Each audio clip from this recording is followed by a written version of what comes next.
We break down the studs and duds for the Bears' victory over the Lions next on the Unbearable Sports Podcast. We're going to take the North and never give it back. So that's a good pick. You get the corner. I got to go bold, right? I got to go bold for this.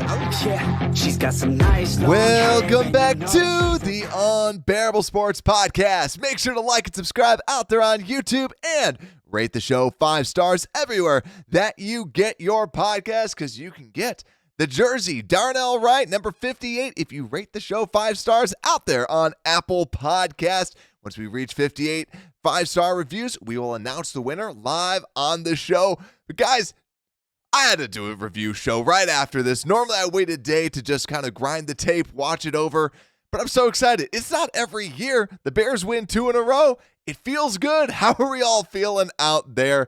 I wanted to do this, but I'm excited to break down studs and duds. Rather than give out the game balls and take a lap, I think studs and duds kind of rolls off the tongue a little bit more. But we have to break this down, right? Bears win 28-13, getting their revenge against the Detroit Lions at home. And this is another really good game, right? I know when we were previewing it, if you were listening all the way through, you could tell by the sound of my voice, I wanted to pick the Bears, but I'm like, no, they don't do this. They don't win 2 in a row. This feels really good. This feels good. Defense played well. The offense played well. And when you're just looking at the stats, Justin Fields throwing for 223 passing yards. The rushing attack, 142 yards on the ground, 4.7 yards a carry on average. And the defense, you get 4 sacks against this offensive line.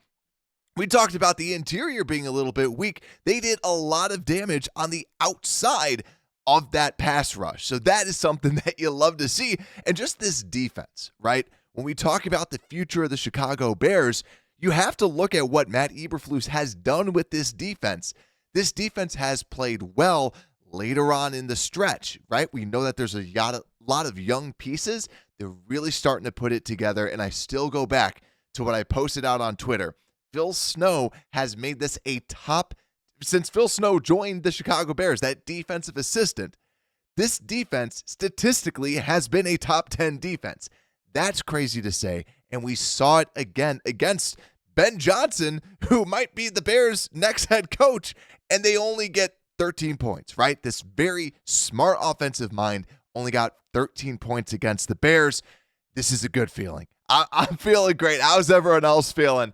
But before I get into the studs and duds, I want to break down a little bit about Justin Fields, because I'm curious. For those watching out there, let me know how you would grade Justin Fields' performance, because I think, to me, this was like a perfect example of Justin Fields, right? Like this just summarized how he is.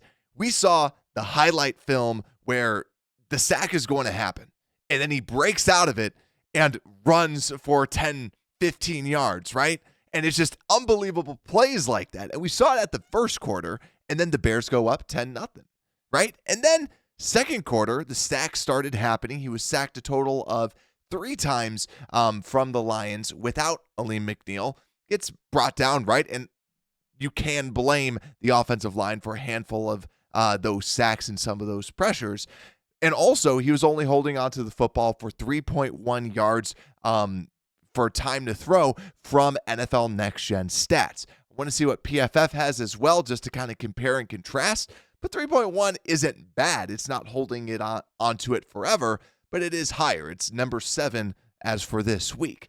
But I think that overall, this was just a good performance. I don't think that there's anything you should be scolding him for. I think a great thing is that he held onto the ball. We didn't see a fumble. We didn't see an interception. That's what we want to see out of him. I'm really curious to grind the tape to see, was there anybody downfield? There's a handful of passes. There's a handful of times where it's like, okay, it's been 4 seconds. What's going to happen? But I thought overall, good game for Justin Fields and well played, right? So to me, I'm giving him kind of in that B range. I didn't think that he lifted all ships, right? But I don't think that he sank any ships either. I thought he played well, and obviously well enough to put up 28 freaking points, right? That is very good, very exciting for the Bears. But speaking of just excitement, normally on these review shows, I always like to go with offense first, right? I just wanted to break down Justin Fields first because there's so much to talk about with him. I actually really want to start with this defense as we give out the studs and duds.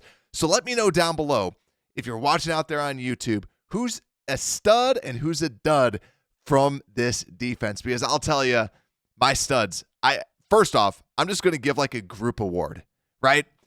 The group award is for all the defensive stars. The stars on our team shined. We had Jalen Johnson getting an interception and really locking down the wide receivers on the outside. No receiver had over 50 yards, which is just insane. Then you have Tremaine Edmonds. And Tremaine Edmonds had, in my opinion, his best game as a Chicago Bear. And he had 7 sacks, but when he was making those plays, they were big-time plays. And I think that is why we wanted to get him. And this is, to me, was his best game. Yes, he had the interception in garbage time down the road, but I still felt like he was all over the place and he was making some big plays. And most importantly, right, Montez Sweat, right? All these guys are studs, right? But I wanted to just group them all up and then start getting into the nitty-gritty, some of the players that people aren't talking about on other shows. I wanted to talk about Montez Sweat, before we get into that, but Montez Sweat, the guy just is a baller. The guy can just play football. And I think that today was something where we talked about this on the show. He's a very good player. He is a great player and a great consistent player. Today, he looked like a star. And I think that was what really made me so happy about watching this game, because what we saw him, yes, Justin Jones had 1.5 sacks. But if you look at the sack, you see Montez Sweat, like he could go to the quarterback and he's like, nah, I got to do my job, and just bulldozes the left guard and then allows for Justin Jones to get the sack. Then there's the other sack where literally he's holding on to Jared Goff by the horse collar. Someone else comes in, cleans up the play. I think it was actually Justin Jones again. And then another play, him and Gervon Dexter meet at the quarterback and get another sack. But he had 4 total quarterback hits. The guy was just an absolute freaking beast. And that's, to me, right? I know that he's been great. This was a star performance. And when they needed him most, that's when he really came out and shined. And I love seeing that for the person that you gave all this money to. Having these glimpses of stardom out of him, I absolutely love. So, absolutely great performance by Montez Sweat. But let's actually get into my official studs and duds, because I couldn't help but just lump all the stars into one. But now, my first stud, besides all the stars, is Kyler Gordon. This is someone that I don't think a lot of people are talking about. And on my first glance, right, he seemed to be in the right position, and he seemed to be covering and locking down a lot of the players. I think a big reason why, when you look at Amon-Ra St. Brown, we'll get into another little piece, hint, a little bit later. But Amon-Ra St. Brown, who beat us badly last time, 9 targets, only 3 catches. I think a lot of this credit has to go to Kyler Gordon. Amon-Ra St. Brown predominantly plays a lot in that slot, and I think that Kyler Gordon did a great job locking him down and making some plays. I think that Kyler Gordon has really come into his own and looked good this year, and I want to give him the stud comp. Now, I'm excited to watch back some of the All-22, but I thought overall, just watching the game, slot is one of the spots that you can actually watch a little bit at the cornerback position, and I saw him just do a good job. I wanted to give him some credit because I was looking out, listening to other shows, and no one was really giving him his flowers. He's a stud. He looked good this game, and he's a big reason why we're celebrating only giving up 13 points to the Detroit Lions, which is it was 2 touchdowns and a mixed extra point. That is crazy, because that just shows how well they ended up playing. But let's talk about stud number 2, who did a very good job at helping with this locking down of Amon-Ra St. Brown, and that's Mr. 17 tackles today. That's Jaquan Brisker. And this guy's on everyone's list, right? Jaquan Brisker, 13 solo tackles. Like, in a league where you can get so many assists, 13 solo tackles is insane. Jaquan Brisker came out with a mission, was hitting people, he had 2 pass breakups. The guy was great. The guy was playing with his hair on fire. He was taunting everybody, and he was doing everything out there. It was great to see out of this safety group because this was someone who has had an up and down season. He has been good in run defense, but it's been that coverage that has been a big question mark. And he hasn't shown the type of coverage that he is kind of known for. Like Penn State, yes, he was an in-the-box type of guy, but he was really an all-around safety. This game, beast. Domination, looked great. Love to see it. Absolute great performance. So let's talk about the duds on the defense. I couldn't think of any. I didn't want to give anything out to this defense because I felt like it was at that point, I think some of this stuff, it's nitpicky. I don't want to give out any duds for this because I thought everybody played well. I thought everybody had their own performances, had decent spots. There's a couple plays where I thought Yannick Ngakoue was running over his skis, did not look like he was in place, but I didn't want to give out a dud to anybody on this defense. So, spoiler alert, I'm giving 2 duds out to the offense. So let's get these out of the way, and then we can end on a high note, shall we? So let me know your duds on offense and studs down below in the comments if you're watching out there on YouTube. But let's go to my first stud. This is the biggest stud for me, and I hate saying this.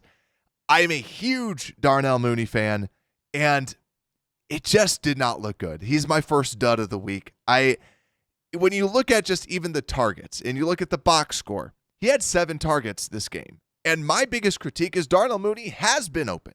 He just hasn't been targeted. You get 7 targets, you had a handful of drops. And, one of them was tipped, and it was a late throw by Justin Fields. That's where I kind of do say this was a very Justin Fields played like Justin Fields type of game. He had some good, and then he had some of these later throws. And Darnell Mooney was unfortunately a sufferer of that. But I'm not just excusing all of this. He had a handful of drops. He should have had a handful of plays. It just looked really sad. It just looked depressing. And for someone who's one of my favorite players since they got him, is someone who I was really high out on the draft, and I love that the Bears got him.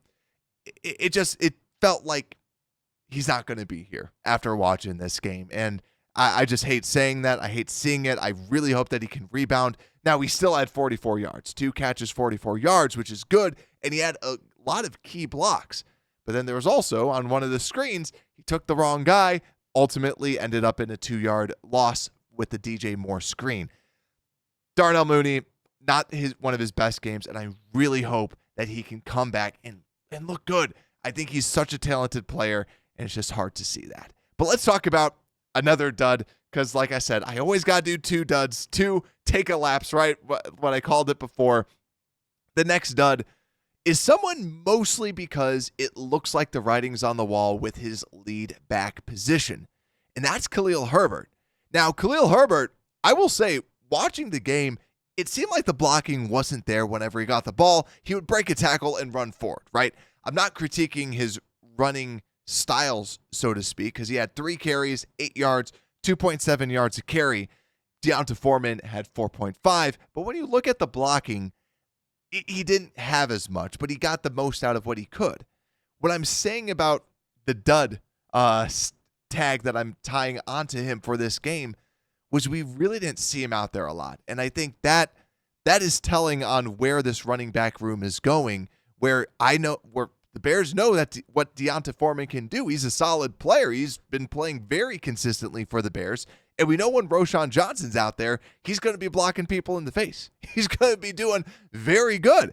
I think that's why I wanted to bring up Kahlil Herbert, because it really did seem like, okay, we need you in the passing game, and you're not performing, and also you're coming off of this injury, and he doesn't have the same burst, that same speed that we've seen. And we saw that last year when he was trying to come back from an injury as well. I really hope we can see Kahlil get back to that and maybe get more snaps.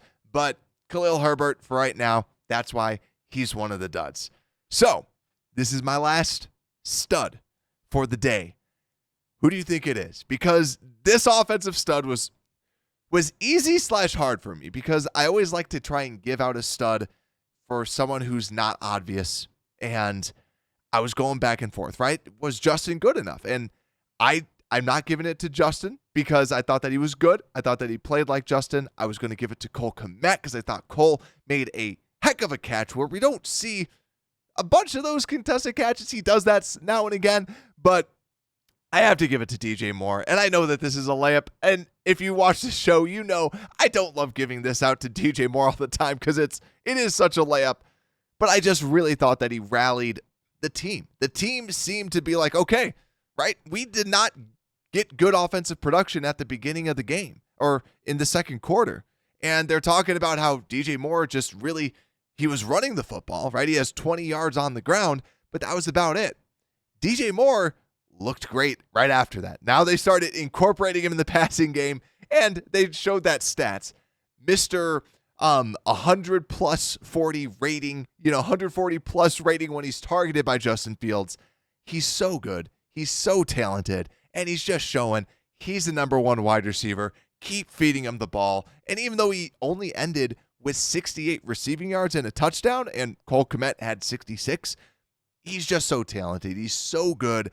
And that's why, to me, right when he starts getting the ball, you see this offense really starting to cook.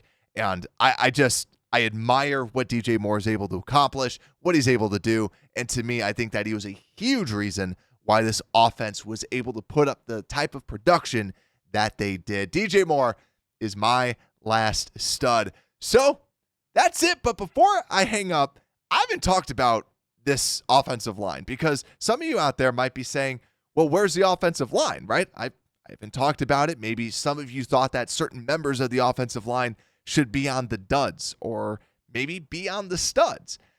I got to say, I really want to watch back everything and see it. That's why I didn't want to put him on, because a lot of the tape, like when I was watching the game back or when I was watching the game live, I was looking at Braxton Jones and I was calling out to the people I'm watching with. I'm like, look at Braxton Jones. Look at him cooking. Look at him dominating. And then we all see that pass rush where the guy just completely blows by Braxton Jones, gets to Justin Fields. Justin throws it away. Questionable if it should have been intentional grounding or not. But because of that, I'm like, all right, Braxton, I can't give it to you. I can't give a stud to him. But if you look at the other snaps, he was looking pretty good. Darnell Wright, up and down. Nate Davis was questionable because there's a lot of people blowing by Nate Davis. Don't like seeing that. But Tevin, there was a couple plays that he got beat, but I thought Tevin was solid. But yeah, I really want to rewatch it to see what that offensive line does, because it just seemed like it wasn't a good game, but I wouldn't say it was a terrible game for that offensive line unless the tape says otherwise. But like I said, let me know your studs and duds down below. Is there anybody that I missed that you want to talk about? Let me know down in the comments. Also, if you're listening out here, make sure to like and subscribe out there on YouTube. We cover the Bears every single week. And with that, Bears, let's go. 9-8. Let's go over to that. Let's make the playoffs. Let's see what ends up happening. And with that, Unbearable Sports Podcast, we are out.